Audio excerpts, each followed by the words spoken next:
श्रीमंत बाजीराव पेशवे, एक अपराजित सेनापती, मुत्सद्दी राजकारणी आणि मराठा साम्राज्य दूरवर पोहोचवणारा एक धडाडीचा योद्धा. निजामाला बाजीरावांनी आयुष्यात 3दा हरवलं. औरंगजेब गेला, पण त्याचं कॅरेक्टर ॲज इट इज उचलून कोणाच्या तरी शरीरात घातलंय असा निजाम आहे. इतकं मोठं सामर्थ्य असूनही इतिहासाच्या अभ्यासात यांचा फारसा उल्लेख का आढळत नाही? बाजीराव पेशव्यांचा शिक्का हा ते स्वतः ज्या कागदांवरती उमटवायचे त्याच्यात श्री राजा शाहू नरपती हर्षनिदान बाजीराव बल्लाळ मुख्य प्रधान असं लिहिलेलं असायचं. कसं होतं बाजीरावाचं बालपण, त्याचा पेशवा होण्यापर्यंतचा प्रवास? बाजीरावाचं एक वाक्य आहे ज्याला पेशवाई मिळाली की महाराजांची आज्ञा झाली तर मोठ्या काळाच्या जबड्यात हात घालून सुद्धा जे काही आहे ते आम्ही तुम्हाला मिळवून देऊ. बाजीरावाला अजिंक्य योद्धा म्हटलं जातं. खरंच तो एकही युद्ध हरला नाही? अष्टप्रधान मंडळातली 3 माणसं आहेत. या 3 माणसांनी प्रसंगी निजामाची मदत घेऊन बाजीरावांना हटवण्याचा प्रयत्न केला. ह्या सगळ्या मागे बाजीरावाचं हेरखातं खूप महत्वाचं असेल असं वाटतं. 100%. एक निजाम बाकीचा हजाम असं म्हणत. तर निजाम आणखीन चिडला की नेमकं चाललंय काय. तो ओरडून त्यांना म्हणाला की मी सांगतोय तुम्हाला पकडा त्याला म्हणून. बाजीरावाने आर्थिक आणि प्रशासकीय व्यवस्था कशी लावली? कारण ते पेशवे होते शेवटी. अटकची मोहीम करताना विचारातही घेतलं नव्हतं की मला अशी मोहीम करायची आहे. ती मोहीम लास्ट मोमेंटला त्यांनी डिसाईड केली. कर्नाटकातला एक मठ लुटला गेला आणि त्या मठाच्या आसपासची जमीन लुटली गेली. ती बाजीरावच्या फौजांनी लुटली. तर तिकडचा पाटील हा शाहू महाराजांकडे तक्रार घेऊन आला. शाहू महाराजांनी उलट त्या पाटलाला झापलंय. फौज काय तुमच्या दारात येऊन भीक मागणार नाहीये. जरी छत्रपती असतो तरी मी आता बाजीरावाच्या याच्यात हस्तक्षेप करणार नाही. हे शाहू महाराजांचं पत्र.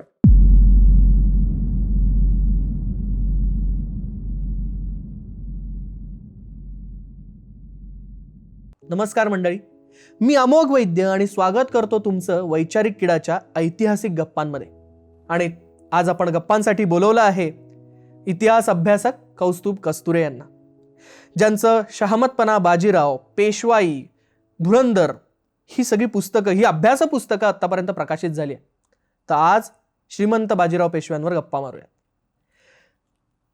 कौस्तुभ, सगळ्यात पहिले तुझं वैचारिक किडाच्या ऐतिहासिक गप्पांमध्ये खूप खूप स्वागत. धन्यवाद. आपण थोडं नावापासून सुरुवात करू. बाजीराव पेशवे असं ज्यावेळेस आपण म्हणतो, त्यातला पेशवे या शब्दाचा अर्थ काय? पेशवा हा मूळ पर्शियन शब्द आहे, फारसी शब्द आहे. त्याचा अर्थ की संपूर्ण तुमचं मंत्रिमंडळ असतं किंवा जी काही मुख्य लोक असतात त्यांच्या अग्रस्थानी असलेला, त्यांच्या सगळ्यात पुढे असलेला तो पेशवा. आता पेशवा याला शिवाजी महाराजांनी ज्यावेळेला राज्यव्यवहार कोश निर्माण केला त्यावेळेला त्याला शुद्ध संस्कृत किंवा मराठी शब्द दिला, तो म्हणजे प्रधान. जो अष्टप्रधान मंडळ ज्यावेळेला म्हणतो त्या अष्टप्रधानातला सगळ्यात वर असलेला किंवा चीफ मिनिस्टर म्हणजे पेशवा. आता गंमत अशी आहे की पेशवा हे पद आपल्याकडे टिपिकली आपण म्हणतो की बाजीराव पेशवा हे नाव सगळ्यांना माहिती असतं. बाजीरावांच्या आधी पेशवे होते हे कोणालाच माहीत नसतं. स्वतः शिवाजी महाराजांच्या कागदपत्रांमध्ये पेशवा हा शब्द येतो. शिवाजी महाराजांच्या आधी सुद्धा पेशवेपद होतं. पेशवेपद हे राजकीय असतं तसं धार्मिकही असतं. पेशवा हा देवाचा असतो तसा राजाचाही असतो. त्यामुळे कोणताही प्रमुख व्यक्ती किंवा देव त्याचं सगळं काम करणारा माणूस, त्याचा काइंड ऑफ आजच्या भाषेत आपण पीए म्हणतो थोडक्यात. तर हा प्रत्यक्ष पीए नसतो, हा पर्सनल असिस्टंट नसतो, हा तुमचं ॲडमिनिस्ट्रेटिव्ह काम करतो, तुमची बाकीची कामं करतो. आणि राजाच्या खालोखाल राज्याची ऑथॉरिटी जी असते तो म्हणजे पेशवा, प्रधान. पण प्रधान नंतर वापरलं गेलं नाही का काय? बहुतेक त्यांच्या सीलमध्ये आहे प्रधान. पेशवा हा शब्द मिळतो, पण ऑफिशियली ज्यावेळेला तुम्ही सील म्हणता किंवा त्यांची मुद्रा म्हणता, कागदपत्र म्हणता किंवा बखरींमध्ये काही उल्लेख मिळतात, सगळीकडे पंडित प्रधान असा स्पष्ट शब्द मिळतो. तिथे प्रधानच असतं, तिथे पेशवा कोणीही म्हणत नाही. ॲटलिस्ट ती माणसं स्वतःला म्हणत नाही, बाकीची माणसं त्यांना म्हणतात. बाजीरावचं सील काय होतं सांगशील एकदा? हां, 2 आहेत खरं सांगायचं तर. म्हणजे त्यावेळेचं थोडं टेक्निकल ह्याच्यात जातो मी. सील म्हणजे तुमचं ऑफिशियल एक स्टॅम्प असतो जो तुम्ही कोणत्याही पत्रावरती उमटवता. आता शिवाजी महाराजांच्या काळापासून जर तो माणूस म्हणजे प्रधान हा प्रत्यक्षात दरबारात नसेल तर प्रधानाचा कोणतरी एक माणूस त्याने नेमलेला तो मुतालिक हा त्या दरबारात असायला लागायचा. म्हणजे पेशव्यांचे पुरंदरी नावाचे मुतालिक होते. गमत अशी आहे की मुतालिकाचा शिक्का वेगळा, ॲज इन मुतालिकाकडे असलेला पेशव्यांचा शिक्का वेगळा आणि खुद्द पेशव्यांचा शिक्का वेगळा. तर बाजीराव पेशव्यांचा शिक्का हा ते स्वतः ज्या कागदांवरती उमटवायचे त्याच्यात श्री राजा शाहू नरपती हर्षनिदान बाजीराव बल्लाळ मुख्य प्रधान असं लिहिलेलं असायचं. आणि तो वर्तुळाकार शिक्का आहे. आणि त्याची गंमत अशी की त्यातला जो न आहे प्रधानमधला तो उफराट आहे, तो उलटा आहे, तो मिरर्ड आहे. तर बाजीरावांच्या वडिलांना म्हणजे बाळाजी विश्वनाथांना ज्यावेळेला पेशवाई मिळाली त्यावेळेला एका घराण्याकडून दुसऱ्या घराण्याला ती पेशवाई हस्तांतरित झाली, म्हणून त्या शिक्क्यातला न उलटा केला असं त्या बखरकरांनी दिलं आहे. सायमल्टेनियसली बाजीरावांचा अजून एक शिक्का आहे की त्याच्यात श्री राजा शाहू नरपती हर्षनिधान बाजीराव बल्लाळ प्रधान, त्यात मुख्य शब्द नाही आहे. तो शिक्का साधारणतः बदामाच्या आकाराचा आहे. बदाम म्हणजे हार्ट जो आपण टिपिकल म्हणतो तसं नाही, आपण खातो जे बदाम असतात त्या आकाराचा तो शिक्का आहे आणि त्याच्यात तो न सरळ आहे. तर त्याच्यावरून तुम्हाला ओळखता येतं की तो तुमच्या समोर ज्यावेळेला आमच्यासमोर कागद येतो त्याच्यात तो जर वर्तुळाकार शिक्का असेल आणि त्यात तो उलटा न असेल तर आपण हे छातीठोकपणे सांगू शकतो की तो कागद बाजीरावांनी हातात घेतला आहे आणि त्याच्याकडे असलेला शिक्का त्याने त्या कागदावरती उमटवला. आणि जर तो बदामी शिक्का असेल तर तो पुरंदरांपैकी कोणतरी उमटवला किंवा शिंदे होळकरांपैकी कोणतरी उमटवला, तर स्वतः बाजीरावांनी उमटवला नाही. तर असे 2 शिक्के आहेत त्यांचे. कसं होतं बाजीरावाचं बालपण, त्याचा पेशवा होण्यापर्यंतचा प्रवास? अगेन एक अभ्यासक म्हणून सांगतो, आपल्याकडे एवढी कागदपत्रं नाही आहेत की प्रत्यक्ष बालपणावरती प्रकाश टाकू शकतो किंवा बालपणात त्यांनी काय केलं, पण अंदाज बांधता येतो की सर्वसामान्य त्या काळात कसं व्हायचं, त्या लहान मुलांची शिक्षणं कशी व्हायची, ते कित्ते असायचे, ते गिरवले जायचे. बाळबोध म्हणजे जे आपण आत्ता वापरतो देवनागरीचं शिक्षण आणि मोडीचं शिक्षण हे वेगवेगळं व्हायचं. त्याच्यात मोडी कित्ते गिरवायचे असायचे. ते सगळं झाल्यानंतर युद्धकला आहे ते बाजीरावांच्या लहानपणी म्हणजे अगदी 5व्या-7व्या वर्षी शिक्षणावर झालं असेल 10व्या वर्षापर्यंत. त्यांच्या साधारणतः 14व्या वर्षी बाजीरावांच्या त्यांनी आयुष्यातलं पहिलं युद्ध बघितलं. खेळलं असं मी म्हणणार नाही प्रत्यक्ष, पण बघितलं.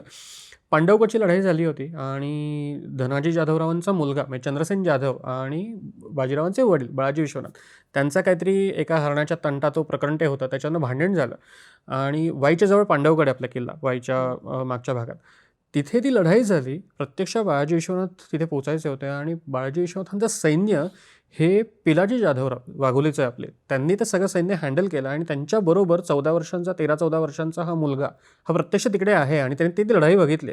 त्यामुळे बाजीरावांनी सुद्धा चिमाजी आपल्या पिलाजी जाधवरावांच्या हाताखाली युद्धकलेचं शिक्षण घेतलं आणि पुढे बाजीरावांच्या मुलाने सुद्धा पिलाजी जाधवांकडनंच शिक्षण घेतलं. त्याचे आपल्याकडे ऑफिशियल उल्लेख आहेत. त्यामुळे 13-14व्या वर्षी वयाच्या त्यांच्या आयुष्यातली पहिली लढाई त्यांनी बघितली किंवा खेळली.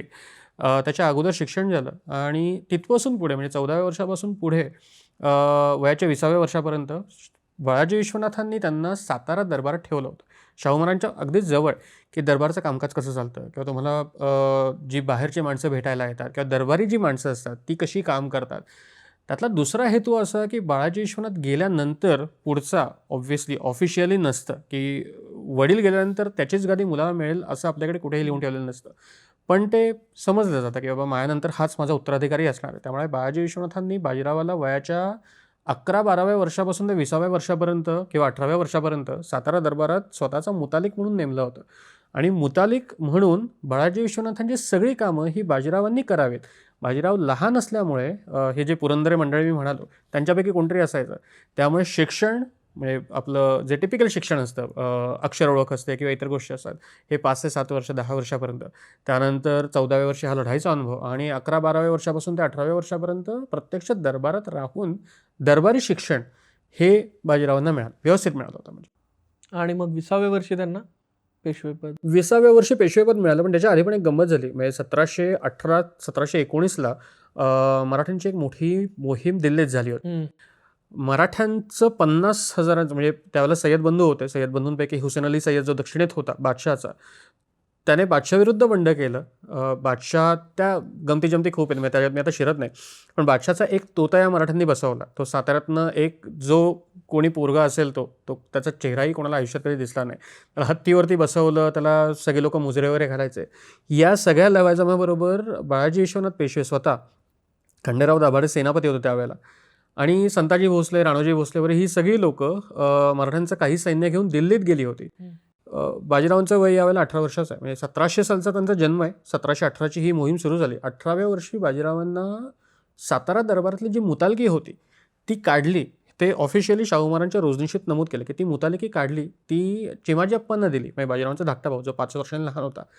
आणि बाजीराव पेशवा म्हणजे त्यातला उल्लेख विश्वासराव बल्लाळ असा आहे. म्हणजे बाजीरावांचं मूळ नाव विश्वास आहे. तर विश्वासराव बल्लाळ या हुजूरची म्हणजे शाहू महाराजांची मुतालकी होती ती काढून त्यांना सरदारी दिली. आता 18व्या वर्षी ऑफिशियली बाजीराव हे सातारा दरबारात पेशव्यांचे मुतालिकही नाही आहेत. ते पेशव्यांचे सरदार झाले ऑफिशियली. वडिलांचाच सरदार आहे, पण तो सरदार आहे. 18व्या वर्षी बाजीरावांची स्वतःची जी काही फौज असेल ती फौज घेऊन हा मुलगा दिल्लीला गेला. दिल्लीत सगळी राजकारण बघितली, परत आला आणि 1720 साली 20व्या वर्षी त्यांना पेशवाई मिळाली. बाजीरावाचं नाव तू विश्वास म्हटलास, मग बाजी हे नाव कुठून आलं? त्याच्या आख्यायिका खूप आहेत. म्हणजे आपल्याकडे प्रचलित आख्यायिका अशा आहेत की पुरावा काही नाही. अगेन मी तेच सांगतो. पण बाळाजी विश्वनाथ बसले होते त्या, आता तो सिन्नरजवळ ते डुबेरे जे म्हणतात ते होतं का, ते पुणं होतं, सासवड होतं का, दुसरं कोणतं गाव होतं, ह्याबद्दल आपल्याला काही माहीत नाही. पण बाळाजी विश्वनाथ काहीतरी कुठची बखर वाचत बसले होते आणि त्या बखरीचा विषय बाजी हे इतिहासातले सगळे जे कोणी पुरुष होऊन गेले, त्यात बाजीप्रभू देशपांडे आले, त्यात मुरारबाजी आले, त्यात अजून कोणी बाजी असेल, बाजी पासलकर आले, आख्यायिका आहे. त्यामुळे तशी बखर कोणती अस्तित्वात नाही आहे.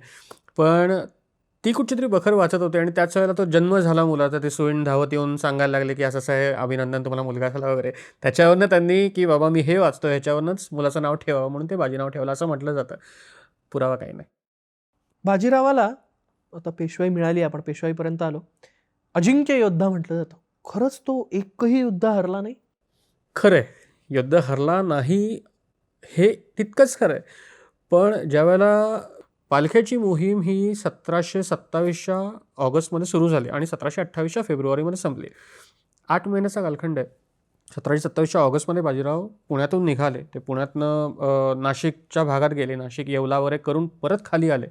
गोदावरी ओलांडून बाजीराव मध्य प्रांतात, म्हणजे आता छत्रपती संभाजीनगर आणि वेरूळ किंवा या सगळ्या प्रांतातून ते माहूर किंवा मंगरुळपीर वगैरे हा सगळा भाग आहे तिकडे गेले.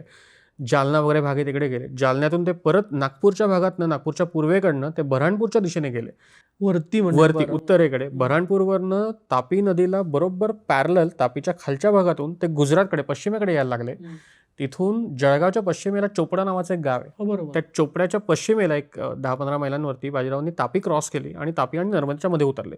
तिथून ते गुजरातला गेले. गुजरातमधनं मध्य प्रांतात, म्हणजे आता मध्य प्रदेशचा जो इंदौरच्या खालचा भाग आहे सगळा, अलीराजपूर किंवा छोटा उदयपूर ज्याला आपण म्हणतो, तिथून ते धुळ्याजवळ बेटावदला आले. हा सगळा कॅनव्हास जर तुम्ही बघितलात ना, तर प्रत्येक ठिकाणी बाजीरावांनी ती जमीन बघितली आहे. त्या ठिकाणी त्यांनी विचार केला की मला पुढे भविष्यात इथे निजामाला गाठता येईल का, इथे गाठता येईल का. आणि हे मी कुठच्या ह्याच्यावरनं सांगतोय, त्याचा पुरावाही सांगतो मी. बाजीराव बेटावदला येऊन दाखल झाले 14 फेब्रुवारीला. 14 फेब्रुवारीपर्यंत निजाम ऑलमोस्ट पुण्याच्या जवळ आहे. निजाम पुण्यातून निघाला, तो शिरूर आणि ते सगळं करत अहमदनगरच्या पश्चिम भागातून तो उत्तरेकडे जायला लागला. गंमत अशी आहे की बाजीराव हे सगळं बघतायत, निजाम तिथून निघालाय. आता त्यांची कॅल्क्युलेशन सुरू झाले की निजाम कधी गोदावरी क्रॉस करेल आणि मला हवं आहे त्या एरियात कधी येईल. आणि ते कॅल्क्युलेशन करून बाजीराव तिथून निघाले, धुळ्याजवळून निघाले. ते अजिंठ्याच्या उत्तरेकडून, म्हणजे अजिंठ्याची जी डोंगर रांग आहे त्याच्या उत्तरेकडनं येऊन, कासारबारीने येऊन त्यांनी बरोबर पालखेडच्या मैदानावरती निजामाला गाठलं आहे. टेक्निकली जर मी बघायला गेलो तर पालखेडची भूमी तिकडे आसपास काही नाही आहे. म्हणजे आत्ताचा जो गोदावरीचा फ्लो आहे तो कदाचित त्यावेळेला थोडासा वेगळा असेल, फारसा वेगळा नसेल. जवळ मोठी नदी नाही आहे, फेब्रुवारीचा महिना आहे, मराठवाड्याचा मुलूक आहे, तुम्हाला पाणी कुठेही मिळत नाही. या सगळ्यात निजामाला मारता कुठे येईल तर निजामाचं सैन्य नदीच्या पलीकडे असेल, गोदावरीच्या पलीकडे असेल. निजाम गोदावरीच्या या बाजूला आला असेल, गोदावरीपासून त्याला लांब तोडायचं आणि आसपास त्याच्या काही नको अशी जमीन कोणती, तर पालखेड, वैजापूर आणि हा सगळा एरिया. सो इथे मला निजामाला गाठायचं आहे हे बाजीरावांनी ऑलरेडी कॅल्क्युलेट करून ठेवलं आहे. आणि म्हणून तर 14 फेब्रुवारी ते 23 फेब्रुवारी ऑलमोस्ट किती तुमचे एक 8-9 दिवस होतात. 9 दिवस हा माणूस फक्त बेटावरला जाऊन थांबलाय, कोणतीही हालचाल नाही. तो फक्त बघतोय की माझं सावज टप्प्यात कधी येत आहे, तो निजाम त्या भागात कधी येतोय आणि तिकडे जाऊन मी त्याला कधी काढतोय. आणि हा सगळा मी कागदपत्रांवरनं सांगतोय. डभईची जी लढाई झाली त्र्यंबकराव दाभाडेंची, ते आपलं अंतर्गत वाद होते सगळ्यात. त्याच्यात बाजीरावांचं स्वतःचं एक वाक्य आहे की सेनापती म्हणजे त्र्यंबकराव माझ्यापासून 2 कोसांवरती आले, पण आज मी तिकडे लढणार नाही आहे, तेथे युद्धास न बने यास्तव माघारी आलो, असं बाजीरावांचं स्वतःचं वाक्य आहे. मला ती जमीन किंवा ते जे युद्धक्षेत्र आहे ते मला अनुकूल नाही. आज मी तिकडे लढायला गेलो तर तिकडे मी हरणार आहे हे मला दिसतंय, त्यामुळे मी तिकडे लढणारच नाही. Which is quite simple, common, की मला माझा रक्तपात टाळायचा आहे, मला दिसतंय की मी नाही जिंकू शकत, कशाला उतरायचं. आणि हे उत्तम सूत्र होते यशाचं की ज्या युद्धात हा माणूस उतरलाय ती युद्ध आधीच कॅल्क्युलेट करून मला कशी जिंकता येतील याची सगळी तयारी करूनच तो माणूस युद्ध उतरलाय, त्याशिवाय युद्धात उतरायचंच नाही. मग अशा बऱ्याच मोहिमा त्यांनी काढल्या, मग त्यामध्ये गुजरात असेल, माळवा असेल, तर त्याबद्दल सांगा. बाजीरावांचा मी एक एक आलेख सांगतो थोडक्यात. तो 20 वर्षाची कारकीर्द. त्या 20 वर्षात बाजीरावांनी काय केलं. 1720च्या एप्रिल महिन्यात त्यांना पेशवाई मिळाली. त्याच्या पुढचे एक 4-5 महिने असेच गेले. 1720 ते 1721ची पहिली एक मोहीम झाली. 1721-22 मध्ये कोकणात बाजीरावांची एक मोहीम झाली. कान्होजी आंग्र्यांना सपोर्ट करायला बाजीराव गेले आणि पोर्तुगीजांची तह वरसोलीला वगैरे झाला तो. बाजीरावांनी 3 वर्ष 22, 23, 24 ह्याच्यात माळव्यात 3 मोठ्या मोहिमा काढल्यात आणि माळव्याचा बराचसा भाग हा कॅप्चर करायला सुरुवात केली. 1724 साली माळव्यातलं त्यावेळेचं सगळ्यात मोठं आणि मोक्याच्या ठिकाणावरती असलेलं धारचं जे ठाणं होतं ते मराठ्यांनी जिंकलं आणि बाजीरावांनी त्यांचा एक सरदार उदाजी पवार त्यांना धारमध्ये ठेवलं आणि धारचं ठाणं कायम मराठ्यांकडे झालं. बाजीरावांनी 1724 नंतर 25, 26 आणि 26-27 या 2 वर्षात दक्षिणेकडे मोहिमा केल्या. श्रीरंगपट्टणम आणि चित्रदुर्ग अशा त्या 2 मोहिमा आहेत. त्यातनं फलनिष्पत्ती काही फारशी नाही आहे, पण त्या 2 मोहिमा झाल्या. 1727-28चा पालखेड कॅम्पेन खूप मोठं आहे, ज्याच्या आधी जर मी बघितलं तर बाजीराव हे नाव विशेष लोकांच्या डोळ्यासमोर नव्हतं. हे कॅम्पेन असं आहे की ज्याच्यात दिल्लीचा बादशाह असेल, इंग्रज असतील, पोर्तुगीज असतील, निजाम स्वतः त्या युद्धातला होता, दक्षिणेकडची राज्य असतील, सिद्धी असेल किंवा इतर जे छोटे मोठे बाजीरावांचे विरोधक होते, सगळ्यांना एक गोष्ट कळली की या माणसाला हरवणं सोपं नाही. कारण निजाम बेसिकली जो माणूस गेली कैक वर्ष हिंदुस्थानच्या राजकारणात आहे, ज्या माणसाने कधीच कोणाशी युद्ध पुकारलं नाहीये प्रत्यक्ष. 50+ असेल तो साधारणपणे. बाजीरावाचा वय यावेळेला 27 आहे आणि निजामाचा वय 57 आहे. तो बरोबर 30 वर्षाचा डिफरन्स तो आहे. त्यामुळे एक पिढी पुढे जाते. अनुभव म्हणण्यापेक्षा तो माणूस काय होता हे एका शब्दात सांगायचं तर हा माणूस औरंगजेबाचा चेला. औरंगजेब गेला पण त्याचं कॅरेक्टर ॲज इट इज उचलून कोणाच्या तरी शरीरात घातलंय असा निजाम आहे. बापरे. त्या माणसाला हरवणं, ज्या माणसाला प्रत्यक्ष बादशाला हरवता आला नाही, म्हणजे बादशाहनी सैन्य पाठवून निजामला हरवू शकला नाही किंवा इतर कोणीही त्याला हरवू शकलं नाही, अशा माणसाला 27 वर्षाचा एक पोरगा हरवतो, ही गोष्ट त्यावेळेला सामान्य नाही. आणि हिंदुस्थानात म्हणजे नर्मदा ज्यावेळेला मी क्रॉस करून उत्तरेकडे जातो त्यावेळेला सगळी लोक गर्भगळीत झाली होती. आपल्याकडे एक पत्रच आहे की रायांचे नावे म्हणजे बाजीरावांच्या नावाने येथे म्हणजे उत्तरेकडे सारे गर्भगळीत आहेत. एका पत्रात इथपर्यंत म्हटलं की आज म्हणजे त्यावेळची परिस्थिती पंतप्रधानांचा म्हणजे रावांचा लौकिक असा झाला की आज जर हस्तिनापूरचं राज्य म्हणजे दिल्लीचं राज्य जिंकून छत्रपतीच देतील तरी समय अनुकूल आहे, अशा पद्धतीचं उत्तरेकडे सगळं वातावरण बाजीरावांनी निर्माण केलं. सो ही थोडक्यात सांगा की 27-28ची ही पालखीची स्वारी झाली. 28ला म्हणजे या स्वारीनंतर सगळे दबले ज्यावेळेला त्यावेळेला बाजीरावांनी इमिजिएटली नेक्स्ट ॲक्शन घेतली की आता आपला दबदबा निर्माण झाला आहे, आता ह्यालाच जोडून नवीन मोहिमा काढायच्या. 28च्या दसऱ्याला बाजीरावांनी 2 मोहिमा काढल्या ज्या पॅरलली मराठीची 2 सैन्य उत्तरेत गेली. एक सैन्य स्वतः बाजीराव लीड करतात आणि दुसरं सैन्य बाजीरावाचा 5 वर्ष लहान असलेला धाकटा भाऊ चिमाजी अप्पा हा लीड करतो. या 2 मोहिमा 1728-19 आहेत. 30च्या मोहिमेत बाजीराव म्हणजे 30च्या ह्याच्यात बाजीराव परत आले. स्वतः बाजीराव यावेळेला पुण्यात आहेत. 30च्या नंतर 30 ते 31 डभईची लढाई झाली, म्हणजे डभईचं सगळं मोहीम झाली. सायमल्टेनियसली याच वेळेला बाजीरावांनी चिमाजी अप्पांना पुन्हा माळव्यात पाठवलं. सो आता जर तुम्ही बघितलं तर आता स्वतः फक्त बाजीराव पुढे जात नाही, तर बाजीरावांची बाकीची जी काही सैन्य आहेत, जे काही फौज आहे ती चिमाजी अप्पा प्लस अंबाजीपंत जे त्यांचे मुतालिक होते ते, शिंदे, होळकर आणि पवार ही 5 माणसं लीड करतात. म्हणजे बाजीराव लीड करतात पण ही 5 माणसं वेगवेगळ्या फौजा घेऊन उत्तरेकडे जातात. सो 31-32 डभईची लढाई, सायमल्टेनियसली 31-32 चिमाजी अप्पांची माळवा मोहीम, 33 साली जंजिराची मोहीम सुरू झाली. सो 33 ते 36 अशी ही जवळपास 3.5 वर्षांची जंजिरा मोहीम प्रदीर्घ आहे. 1736-37ची एक मोहीम अटेर नावाचं एक ठिकाण, अटेरची गडी होती, अजूनही येते, तो किल्ला आहे अजून. तो अटेरचा किल्ला अनिरुद्ध सिंग नावाचा तिकडे स्थानिक जमीनदार होता, तर तो अटेरचा किल्ला बाजीरावांना जिंकायचा होता. बाजीरावांनी फौजा पाठवल्या, पाठोपाठ बाजीराव स्वतः गेले, अटेरचा किल्ला जिंकला. बाजीरावांनी यावेळेला एक मोहीम जी प्लॅन नव्हती, ज्याला आयुष्यात त्यांनी कधीही ती मोहीम अटेरची मोहीम करताना विचारातही घेतलं नव्हतं की मला अशी मोहीम करायची आहे, ती मोहीम लास्ट मोमेंटला त्यांनी डिसाईड केली. फक्त आणि फक्त माणसाच्या इगोवरती येतं. माणूस हा विचार करतो की मी अजूनही अटेरवरती बसलो आहे आणि बादशाही सरदार बादशाला कळवतात की बाबा मी बाजीरावला पळवून लावलं आहे, बाजीराव आता कधी आयुष्यात दिल्लीकडे येणार नाही किंवा तो नर्मदा क्रॉस करून येणार नाही. सादत खान नावाचा एक सरदार होता जो अयोध्येचा त्यावेळेला नवाब होता. सादत खानचा एक वाक्य की पुन्हा आयुष्यात हरिभक्तास म्हणजे बाजीरावास रेवा पार होऊ देत नाही. रेवा म्हणजे नर्मदा. तर त्याच्यावरनं बादशाह खुशबीश झाला आणि ते सगळ्या त्या गोष्टी झाल्या. तर बाजीरावाला तो इगो आड आला, तो अहंकार दुखावला लागला, की मी अजूनही इथे येऊन बसलोय. मी अजून मला पळवून लावलं किंवा मला अपमानित केलं वगैरे, हे कसं काय सांगतो बादशाह. आणि तिथून ती अनप्लॅन्ड मोहीम सुरू झाली. बाजीराव थेट दिल्लीत घुसले. दिल्लीत तो सगळा धुमाकूळ घातला आणि बाजीराव परत आले. हे 1736-37 झालं. म्हणजे तो तेवढ्या याच्यासाठी फक्त तो दिल्लीत गेला. हा इगो गेम होता फक्त. मे बी पुढच्या चर्चेत आला तर मी तो गमतीशीर प्रसंग आहे, खूप इंटरेस्टिंग आहे तो सांगतो काय तो. आता जस्ट टाईमलाईन म्हणून सांगतो. सो 36-37 हे सगळं प्रकरण झालं. 37-38 भोपाळची मोहीम मोठी गाजली, म्हणजे 38 बेसिकली होती. भोपाळच्या लढाईनंतर निजामाला हरवलं, म्हणजे ते सगळं झालं. नंतर नासिरजंगशी 39-40 ते युद्ध झालं. आणि 40 साली ज्यावेळेला नादिरशाह चालून आला, इराणचा बादशाह, त्यावेळेला बाजीराव नर्मदेच्या काठावरती बुऱ्हाणपूरजवळ होते आणि तिथून त्यांची पत्र आहेत चिमाजीप्पांना, की मला सैन्य पाठवा, माझे जे सरदार तुमच्याकडे आहेत ते मला पटकन पाठवा, मला नादिरशाहला त्याच्याशी लढायला मला जायचं आहे. पण ते नाही होऊ शकलं. पाठोपाठ गोदावरीची एक शेवटची लढाई झाली होती. ती लढाई बाजीरावांनी जिंकली. आणि तो जो एरिया मिळतो तुम्हाला, म्हणजे तहामध्ये काही प्रदेश मिळतात तुम्हाला, सो ते प्रदेश जिंकल्यानंतर त्याची व्यवस्था लावायला बाजीराव मध्यप्रदेशात गेले आणि एप्रिलमध्ये त्यांचा मृत्यू झाला. सो ही ओव्हरऑल तुमची 20 वर्षाची टाईमलाईन आहे. आता ह्याच्यात बाजीरावांच्या म्हणजे मी लिस्ट डाऊन केलं. आपल्याकडे टिपिकली म्हटलं जातं की 40 मोहिमा, 42 मोहिमा. टेक्निकली तसं नाही आहे. बाजीरावांनी स्वतः लढलेलं, म्हणजे हातात तलवार घेऊन लढलेल्या अशा 23 मोहिमांची लिस्ट मला मिळाली. तर 23 मोहिमांमध्ये बाजीराव स्वतः आहेत. 23पैकी एकही हरली नाही. आणि सगळ्यांच्या कॅम्पेन्स तुम्ही बघितलात, म्हणजे त्यात चिमाजीअप्पा आले, त्यात शिंदे होळकर आले, त्यात अंबाजी पुरंदरे आले किंवा इतर जी काही लोकं आहेत, या सगळ्या कॅम्पेन्स जर तुम्ही बघितल्यात तर त्याचा अंदाज एक 40 ते 42 काउंट जातो. पण स्वतः बाजीरावांच्या 23 मोहिमा आहेत. 23 मोहिमा त्यांनी स्वतः लढल्यात आणि त्या स्वतः जिंकून दाखवल्या. त्यातली महत्वाची मोहीम तू निजामाची म्हटलास. निजामाचं वयही मोठं होतं. निजामाला आव्हान देणं म्हणजे हा खूप स्ट्रॅटेजिकल गेम होता, म्हणजे राजकीय खेळ होती काय, जसं इगो असा. तुम्ही मे बी आत्ताच्या राजकारणाशी ते रिलेट करू शकाल.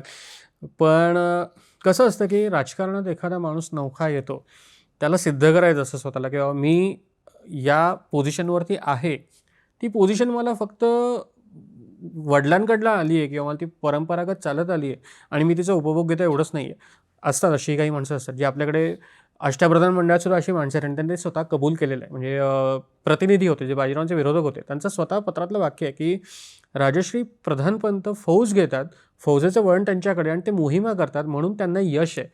आम्ही आजवर उगेच घरीच राहिलो त्यामुळे आम्हाला यश नाही. म्हणजे आम्ही फक्त काय पगार घेतोय, खातोय आणि एन्जॉय करतोय. आम्ही दिवसभर झोपतोय, झोपा करतोय या लेवलला, किंवा दरबारात जातो या लेवलला आम्ही कामं करतोय. बाजीराव फौज घेतो, तो प्रदेश जिंकतो आणि शाहू महाराजांना सगळं आणून देतो, त्यामुळे शाहू महाराज त्याच्यावरती मर्जी. हा सिम्पल त्यातला होता. त्यामुळे बाजीरावाला स्वतःला सुद्धा सिद्ध करायचं होतं, हा पहिला मुद्दा. सिद्ध करताना तुम्हाला काय करावं लागतं, तुम्ही छोट्या मोठ्या विरोधकांना तुम्ही मात द्याल, विच इज फाईन, ते तुमचं होऊन जातं. तुम्हाला ज्यावेळेला हे पोर्ट्रे करायचं असतं की मी शाहू महाराजांचा पेशवा आहे, ॲट द सेम टाईम मी शाहू महाराजांचा पेशवा जरी असलो तरी मी स्वतः आधीच्या इतर लोकांशी तुमचा जो काही सामना झाला मी तसा नाही आहे. माझ्या स्ट्रॅटेजीज वेगळ्या आहेत, माझी व्हिजन वेगळी आहे, माझं मिशन वेगळं आहे. मला काय करायचं आहे, मला बेसिकली संपूर्ण हिंदुस्थान, ते शिवाजी महाराजांचं स्वप्न होतं, ते स्वप्न मला पूर्ण करायचं. बाजीराव ज्यावेळेला गाडीवरती आले त्यावेळेला ते टिपिकली ती सगळी वाक्य आहेत की शिवाजी महाराजांना कसं उत्तर म्हणजे जो नर्मदेच्या वरचा प्रांत होता तो हे करायचा होता, मोकळा करायचा होता. मग ते करण्याकरता शिवाजी महाराजांचं आयुष्य कमी पडलं किंवा दुर्दैवाने महाराजांच्या त्यांच्या डोळ्यात देखत ते होऊ शकलं नाही. सो त्यांचं स्वप्न पूर्ण करायचं म्हणून मी आज तुमच्यासमोर उभा आहे, माझ्या मागे ताकद आहे आणि मी हे पूर्ण करून दाखवेन, असं नमूद आहे. बाजीरावाचं एक वाक्य आहे ज्याला पेशवाई मिळाली की मोगल म्हणजे काय, महाराजांची आज्ञा झाली तर मोठ्या काळाच्या तोंडात जबड्यात हात घालून सुद्धा जे काय आहे ते आम्ही तुम्हाला मिळवून देऊ, इथपर्यंत माझी तयारी आहे. आता ह्याची कीर्ती सगळ्यांपर्यंत पोचली. म्हणजे गुजरातचा त्यावेळेचा सुभेदार सर बुलंद खान नावाचा होता, त्याचं निजामाशी वाकडं आहे.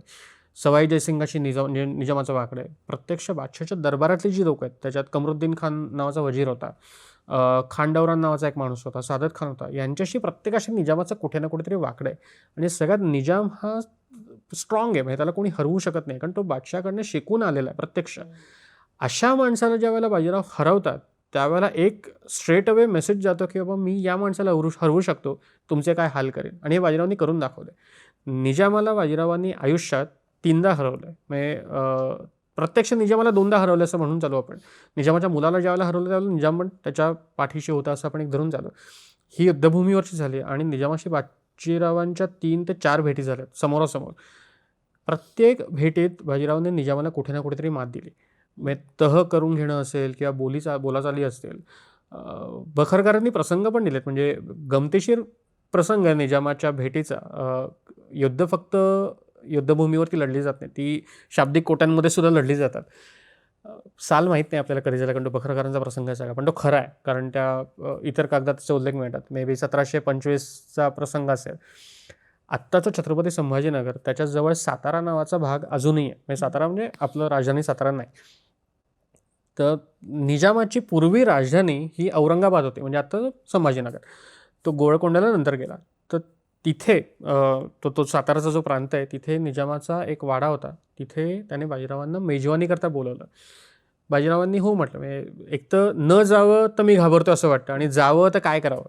बाजीराव म्हणाले ठीक आहे. आणि निजामाने त्याची 3-4 माणसं बाजीरावांना बोलवायला पाठवलं. आणि निजामाने एक अट घातली की तुम्ही त्याच्या 1-2 वर्ष आधी निजामाने बाजीरावांना शहामतपणा असा किताब दिला होता. म्हणजे साखरखेड्याचं जे युद्ध झालं त्याच्यात निजामाने शाहू महाराजांना पत्र लिहून कळवलं की तुझा पेशवा हा शहामतपणा.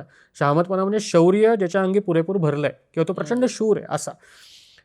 तर निजामाने आता गंमत केली की मी तुला शहामतपणा वगैरे म्हटलंय, तू शूर आहेस वगैरे मला माहिती आहे, आपण मित्र होतो एकमेकांचे, आपण काही नाही, तर तू भेटायला ये मला, मी तुला मेजवानी मला तुला द्यायची आहे. तर फक्त एक काम कर म्हणे, राजवाड्यात द्यायचं आहे तर सैन्य वगैरे काही घेऊन येऊ नको, सैन्य तुझं लांबच राहू दे. आता हे सांगितल्यानंतर बाजीरावांना हो म्हणावं तर दगा करणार दिसतंय, नाही म्हणावं तर मी तुला घाबरतो, सैन्याशिवाय मी येऊ शकत नाही काइंड ऑफ. तर बाजीराव हो म्हणाले. ती 4 माणसं होती, ती 3-4 माणसं जी काही होती ती आली. बाजीराव त्यांच्याबरोबर निघाले. अंबाजीपंत कदाचित बरोबर असतील. निजामाच्या त्या छावणीत गेले. छावणीत गेल्यानंतर पहिला प्रकार असा झाला की ते सामोरं जाणं वगैरे सगळे प्रकार असतात, गळाभेट घेणं वगैरे. तंबूत जाऊन किंवा त्या खोलीत जाऊन बाजीराव आणि निजाम आपण जसे बसतोय तसे काइंड ऑफ बसले. बाजीरावांच्या मागे ती निजामाने पाठवलेली 3-4 माणसं ती उभी राहिली. ती टिपिकल त्यांच्या ते काय निजामी पोशाख असेल त्याच्यामध्ये होते. 2-3 गोष्टी झाल्या त्याच्यात. पहिल्यांदा निजामाने बाजीरावांना सांगताना एक शाब्दिक कोटी वापरली की दक्षिणेकडे जर कोणी असेल तर सगळे आलतू फालतू आहेत, म्हणजे एक बाजी बाकी सब पाजी असं निजामाचं वाक्य आहे. म्हणजे बाकी सगळे मूर्ख आहेत, बाजीराव एकच आहे. त्याच्यावरती बाजीरावांनी त्या शाब्दिक कोटीवरती आणखीन एक कोटी केली की एक निजाम बाकी सब हजाम असं म्हणत. त्याला सांगायचा उद्देश बाजीरावांचा असा आहे इनडायरेक्टली की बाकीचे मूर्ख आहेत किंवा बाकीचे हरामखोर आहेत, आणि त्या हरामखोरांमध्ये सगळ्यात मोठा आहे तो म्हणजे निजाम. हा इनडायरेक्ट मेसेज होता. त्याच्यावरनं निजाम चिडला. निजामाने ती बाजीरावांच्या मागेची माणसं होती त्यांना सांगितलं की तू म्हणजे या सगळ्या माणसांनी, माझी माणसं तुझ्या मागे उभी आहेत आणि ती माणसं तुला अटक करणार आहेत, अशा पद्धतीचा काहीतरी एक मेसेज दिला. त्याची ती वाक्य आपल्याकडे नाही आहेत, पण सांगितलं की बाबा ह्याला पकडा. आणि बाजीरावांना तोंडावरती निजामाने विचारलं की आता ही माझी माणसं ही तुला पकडणार आहेत, तुझे ते शिंदे, होळकर किंवा पवार जे कोणी आहेत हे या क्षणी कुठे आहेत, ते तुला वाचवायला येणार का? आता मी तुला अटक करतो, आणि छत्रपतींचा पेशवा जो इतका शूर आहे, इतका ज्याच्या नावावरती सगळे गर्भगडीत आहेत, त्याला मी पकडल्यानंतर छत्रपतींचं सैन्य सातारा बितारा सगळं गेलं. गंमत अशी आहे की तिची मागची जी माणसं होती 3-4 माणसं ते जागेवरनं हल्लेच नाही, आणि 2 क्षण गेले, 4 क्षण गेले, ते हलायला तयार नाही, आणि बाजीराव हसले. हे बखरकरांनी लिहून ठेवलं. तर निजाम आणखीन चिडला की नेमकं चाललंय काय. तो ओरडून त्यांना म्हणाला की मी सांगतोय तुम्हाला पकडा त्याला म्हणून. तर ते जागचे हल्ले नाहीत. आणि बाजीराव नंतर हसून त्याला म्हणाले की तू जे मला प्रश्न विचारलास की माझे शिंदे होळकर कुठे आहेत, हे बघ माझे शिंदे होळकर आहेत म्हणे. आणि ती जी माणसं होती जी निजामाने पाठवली होती त्या सगळ्या माणसांना बाजीरावांच्या लोकांनी मुसक्या वगैरे बांधून त्या छावणीत फेकून दिलं होतं. त्यांचे कपडे काढले. या लोकांनी शिंदे होळकरांनी कपडे घातले, आणि राणोजी आणि मल्हारराव बाजीरावाचं कडं होऊन आले होते. आणि बाजीरावाची पुढची कोटी ही होती की तुला असं वाटत असेल की माझी फौज लांब आहे, माझी फौज लांब नाही आहे, तुझ्या दुप्पट माझी फौज आहे, आणि तुझ्या फौजेला माझी फौज घेरून बसले. तू आता मला अटक करून दाखव फक्त, तुझ्या फौजेचे काय हाल होतील बघ. काही झालं नाही. निजामाने नंतर तो प्रसंग असा सावरला की मी गंमत करत होतो, मी बघत होतो की तुझ्यात किती खरंच ताकद आहे वगैरे. हा एक प्रसंग झाला. इथून निजाम बाजीरावाला हाताला धरून, ते टिपिकल दाखवायचं सगळं दात असतात ते, तो त्याच्या खोलीत घेऊन गेला. पूर्वी बायका एकदम समोर यायच्या ना, तर निजामाचा जो जनानखाना होता तो पडद्याच्या मागे होता. ते चिकाचे पडदे, वाळ्याचे पडदे असायचे टिपिकल. गंमत अशी झाली की त्या दरवाजातनं बाजीराव आले आणि निजामाच्या बायकांनी तो पडदा बाजूला केला जो ऑफिशियली अलाउड नव्हता. त्यांनी आपलं ते सूप असतं ना, गहू निवडणं वगैरे, पायली ज्याला म्हणतो, त्या पायलीभर मोती होते त्याच्यामध्ये आणि त्या सुपातनं बाजीरावच्या अंगावरती उधळले. काय सांगतो. या प्रकारानंतर निजामाचं काय झालं असेल हे सांगू शकत नाही. एकतर त्या बेगमांना त्याने पडद्याच्या आड त्या बेगमांचं ऐकणं हे मुळात महत्त्वाचं होतं. त्यांना यायचंच होतं म्हणून त्यांनी हे केलं. त्यातलं एक वाक्य आहे की बेगमांना बाजीरावला बघायचं होतं कारण बाजीराव सुरतपाक आहे असं त्या बखरकरांनी वाक्य दिलं. सुरतपाक म्हणजे दिसायला अतिशय सुंदर आहे. त्याच्यामुळे बेगमांनी हट्ट करून निजामाला सांगितलं की आम्हाला त्याला बघायचंच आहे. बायकांपुढे काय चाललं नाही, त्याने बोलवलं पण म्हणे की तू पडद्याच्या मागे राहायचा. तरीही त्या बेगमाने तो पडदा बाजूला केला आणि ते अंगावरती मोती उधळले. कल्पना करा, म्हणजे तुमचा जो शत्रू आहे तो तुमच्या महालात येतो आणि तुझ्या बायका त्याच्यावरती त्या मोतीबिती उधळतात. निजाम चिडला पण तो काही करू शकला नाही. सो अशा गमती जमती निजामाच्या बऱ्याच बखरकारांनी नमूद केल्यात. पण हे कसं असतं ना, हे इंटरनली ज्यावेळेला मी युद्ध सोडून म्हणजे प्रत्यक्ष लढाई सोडून ज्यावेळेला मी एखाद्यावरती कुरघोडी करणं म्हणतो, शाब्दिक असतात, राजकारणी असतात, हे प्रकार करणं बाजीरावला महत्त्वाचं. आणि बाजीरावांनी असे प्रकार आयुष्यात अनेक लोकांसोबत केलेत. राजपुतानामध्ये असे प्रकार झालेत. हो, ह्या सगळ्या मागे बाजीरावचा हेरखातं खूप महत्वाचं असेल असं वाटतं. 100%. ही जी सिस्टीम शिवाजी महाराजांनी घालून दिली आहे की हेरखात्याने कसं काम करायचं, हेरखात्याने अमुक एक गोष्ट कशी त्या माणसापर्यंत, मे बी तो जनरल असेल, तो राजा असेल, स्वतः छत्रपती महाराज असतील किंवा इतर कोणी असेल, यांच्यापर्यंत कशी आणून पोचवायची आणि ती त्या ठरलेल्या वेळेतच कशी येऊन पोचेल. एक गमतीशीर उदाहरण सांगतो की हेरखातं किती स्ट्रॉंग असतं, म्हणजे पेशव्यांचं हेरखातं किती स्ट्रॉंग होतं. वसईची जी मोहीम झाली त्यावेळेला पोर्तुगीजांचे काही हेर पाठवले होते आणि मराठ्यांचे हेर त्यांच्याकडे होते. हेरखातं किती स्ट्रॉंग लागतं. बाजीरावांच्या एका माणसाने, बाजीराव त्यावेळेला बऱ्हाणपूरच्या आसपास कुठेतरी आहेत, बाजीरावांच्या एका हेराने चिमाजीअप्पांना पुण्यामध्ये एक पत्र पाठवलं. 4 ओळींची चिठ्ठी आहे, पेशवा दप्तरात आहे. म्हणजे लिटरली एक चिटोरा आहे तो, त्यात काही नाही आहे विषय. त्याच्यात असं लिहिलं की एक तैलंगी का कनोजी कोणतरी आहे, तो ब्राह्मण ठेंगू, त्याचं वर्णन केलं आहे. तो ठेंगू आहे, तो बुटका आहे, त्याच्या गळ्यात रुद्राक्षांच्या माळा आहेत. वर्णाने तो असं सावळा, काळसर सावळा आहे, भस्म वगैरे लावलं आहे त्याने. तो शनिवारवाड्यात येईल, श्रावण मासाची दक्षिणा घेईल, सगळ्या गोष्टी करेल. त्याला सगळं करू द्या, त्याला देवदर्शन करू द्या, पण त्याची दक्षिणा वगैरे झाली ना, ताबडतोब तो वेशीबाहेर जातो की नाही बघा, वाट बघा, किंवा त्याच्या मागे माणसं लावा. का? कारण तो पोर्तुगीजांचा हेर आहे. हे कळणं, पोर्तुगीजांनी एखाद्या माणसाला हेर नेमलाय, तो हेर पुण्यात येणार आहे, तो काय काम करणार आहे काय हे वेश घेणार आहे. कळणं, हे बाजीरावांच्या माणसांना कळलं. आणि तो माणूस पुण्यात यायच्या आधी बाजीरावांच्या माणसांनी ती चिठ्ठी पुण्यात पाठवली आणि आधी ती चिठ्ठी आली की तो माणूस पाठोपाठ येतोय, म्हणजे पोर्तुगीजांचा हेर पाठोपाठ येतोय. या लेव्हलची हेरगिरी आपल्या लोकांनी केली, ती आपल्या माणसांच्या मागे असेल, ती शत्रूच्या मागे असेल.